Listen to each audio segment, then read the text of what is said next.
کہ غم کبھی بھی بتا کے نہیں آتا، تو ہمیں غم کے لیے ہمیشہ جو ہے نا کچھ نہ کچھ ایک سوٹ جو ہے وہ ہمیشہ ریڈی رکھنا چاہیے، تاکہ کہیں ہمیں نکلنا پڑے تو ہم جا سکیں اور پہن کے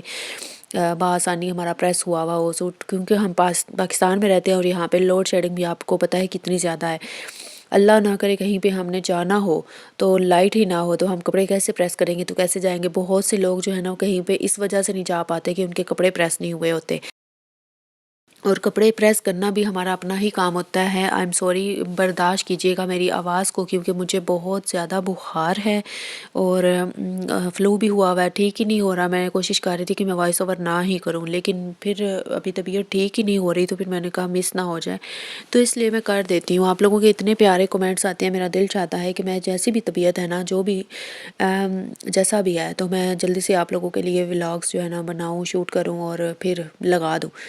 کیونکہ میری پیاری بہنیں اتنے پیارے پیارے کمنٹس کرتی ہیں نا کہ میرا دل چاہتا ہے کہ میں ان کے ساتھ کنیکٹڈ ہی رہوں۔ میں اکثر سوچتی ہوں کہ میں لائیو آؤں، آپ لوگوں کے ساتھ بات چیت کروں، لیکن مجھے پتہ ہی نہیں ہے کہ میری یوٹیوب فیملی کس وقت میری پیاری بہنیں فارغ ہوتی ہیں اور کتنے بجے میں لائیو آ سکوں۔ تو آپ لوگوں نے مجھے بتانا ہے کمنٹس میں کہ آپ لوگوں کو اگر میرے ولاگس اچھے لگتے ہیں یا پھر میری باتوں میں آپ کو کوئی انٹرسٹ ہے، کوئی باتیں آپ جاننا چاہتی ہیں، تو میں آپ لوگوں کے ساتھ لازمی شیئر کروں گی، کیونکہ ہر ایک کی لائف میں نا کوئی ڈفرینٹ ایشوز چل رہے ہوتے ہیں، کوئی نہ کوئی بات چل رہی ہوتی ہے، کوئی گھر میں کوئی پرابلم چل رہی ہوتی ہے، یا پھر کچھ ایسا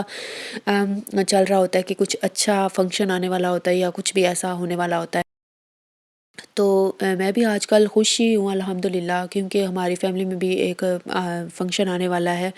تو میں وہ بھی آپ لوگوں کو ضرور بتاؤں گی انشاءاللہ کون سا آنے والا ہے اور میں کیسے ریڈی ہو کے گئی، کیونکہ میرے پاس جو میری بھابھی نے مجھے ڈریس دیا تھا بس وہی ہے، اس کے علاوہ کوئی فینسی ڈریس نہیں ہے میرے پاس، لیکن وہی پہن جاؤں گی الحمدللہ۔ چلو ٹھیک ہے، وہی ہے جو میں نے آپ کو ایک ولاگ میں دکھایا ہوا تھا۔ تو لوگوں کے لیے جو بھی ایسے ولاگز بنا کے لگاتے ہیں، ان کے حالات دیکھ کے لوگوں کے لیے گفٹس بھی آتے ہیں، یار میرے لیے کیوں نہیں آ رہے؟ میں اکثر یہ سوچتی ہوں، جس دن میری پتہ ہے کیا کامیابی کے سے بہت زیادہ خوشی ہوتی ہے، لیکن کسی کے گفٹ کے اوپر کہتے ہیں کسی سے اللہ کے سوا کسی سے امید نہیں لگانی چاہیے، لیکن جب کوئی گفٹ بھیجتے ہیں لوگ، پیاری پیاری بہنیں بھیجتی ہیں اپنی کچھ یوٹیوبر سسٹرز کو، تو بڑا اچھا لگتا ہے سن کے، دیکھ کے کہ اتنی زیادہ خوشی ہوتی ہے۔ گفٹ کا آپ کو لوگوں کو پتہ ہی ہے کہ جب کوئی گفٹ ملتا ہے نا تو اس کی خوشی کتنی زیادہ ہوتی ہے اور اس کا الگ ہی کوئی لیول ہوتا ہے۔ تو میری بھی اتنی خواہش ہے نا کہ مجھے بھی کہیں سے یعنی کہ کوئی گفٹ آئے، اکثر لکھا ہوتا ہے کسی کا یو کے سے گفٹ آئے، یو ایس اے سے گفٹ آئے، کینیڈا سے گفٹ آئے، مطلب لوگوں کے آتے ہیں، واقعی آتے ہیں۔ مجھے پتہ نہیں کوئی ان کنٹریز میں سے کوئی سسٹرز دیکھتی بھی ہیں یا نہیں، مجھے کوئی آئیڈیا نہیں ہے۔ اچھا، آپ لوگوں نے مجھے بتانا ہے کہ آپ لوگ مجھے کس کنٹری سے اور کس سٹی سے، اگر پاکستان سے ہیں تو کون سے سٹی سے دیکھ رہی ہیں، تو آپ لوگوں کو میرے چینل کو دیکھتے ہوئے کتنا عرصہ ہوا ہے، کتنا ٹائم ہوا ہے، تو آپ لوگوں نے مجھے لازمی بتانا ہے۔ اچھا، ایک دفعہ نا مجھے ایک آپ لوگوں کو بتاؤں، ایک کومنٹ آیا جس میں انہوں نے لکھا کہ I want to send gifts.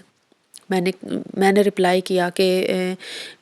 ہم جیسے جو متوسط گھرانے کے لوگ ہوتے ہیں ان کے ساتھ ایسا مذاق کرنا زیب نہیں دیتا، تو اگر آپ لوگوں نے واقعی کوئی گفٹ سینڈ کرنا ہے تو آپ مجھے بتائیں، میں اپنے ہسبینڈ کا نمبر آپ کو دیتی ہوں،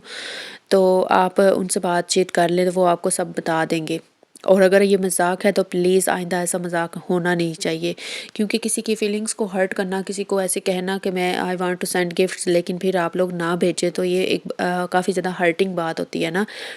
تو آپ لوگوں نے آئندہ یہ میسج نہیں کرنا، تو یہ یعنی کہ کمنٹ نہیں کرنا۔ کمنٹ آیا تھا مجھے کسی ویڈیو پہ، مجھے یاد نہیں ہے آپ کون سی ہے، ورنہ میں آپ کو وہ کمنٹ بھی ایڈ کر کے دکھا دیتی۔ پتہ ہے کیا، کسی کو ہرٹ کرنا، کسی کو ایک ویسے ہی امید دلا دینا کہ ہاں میں آپ کو گفٹ بھیجتی ہوں یا میں آپ کو سپورٹ کروں گی یا کسی طرح سے آپ کی ہیلپ کرنا چاہتی ہوں، یہ تبھی کرنا چاہیے جب آپ واقعی سیریس ہوں کہ you have to help someone and you have to send some gifts to anyone. تو اس طرح کسی کو جھوٹی امید دلانا، اس کے اوپر کبھی بھی نہیں جانا چاہیے، کیونکہ پھر اگلا بندہ پتہ نہیں کیا امید لگا کے بیٹھ جائے یا پھر کیا سوچنے بیٹھ جائے، تو اس طرح سے نا دوسروں کی امیدوں کو ہرٹ کرنا، دل توڑنا اللہ تعالیٰ کو پسند نہیں ہے، ٹھیک ہے۔ اللہ تعالیٰ کے نزدیک وہی انسان ہے جو دوسروں کے دلوں کو جوڑے، رشتوں کو جوڑے اور آپس میں سب کو ملا جلا کے بٹھانے والا ہو، نہ کہ جھگڑے کروانے والا، ٹھیک ہے۔ تو میں نے سارے کپڑے جو ہیں آرگنائز بھی کر لیے تھے، پریس بھی کر لیے تھے آپ لوگوں کے سامنے، اور یہ والا سوٹ جو ہے نا میں نے اپنے ہسبینڈ کے لیے ریڈی کر کے رکھ دیا تھا کہ وہ آئیں گے اور پہن لیں گے، کیونکہ جب بھی انہوں نے کوئی ڈریس چینج کرنا ہو نا، میں ان کے لیے سامنے رکھ دیتی ہوں، ان کو پتہ چل جائے کہ اب میں نے چینج کرنا ہے۔ کافی زیادہ ڈریسز ان کے گندے ہو جاتے ہیں۔ ظاہری بات ہے اس طرح کے جو سیل مین ہوتے ہیں نا، ان کے یہ مسائل تو ہوتے ہی رہتے ہیں۔ اللہ تعالیٰ انشاءاللہ مجھے کامیابی دیں گے یہاں پہ، تو میں بھی انشاءاللہ اپنے گھر کے اپنے حالات اچھے کر پاؤں گی۔ آپ لوگوں نے میرے لیے دعا کرنی اور سپورٹ کرنا ہے۔ شکریہ۔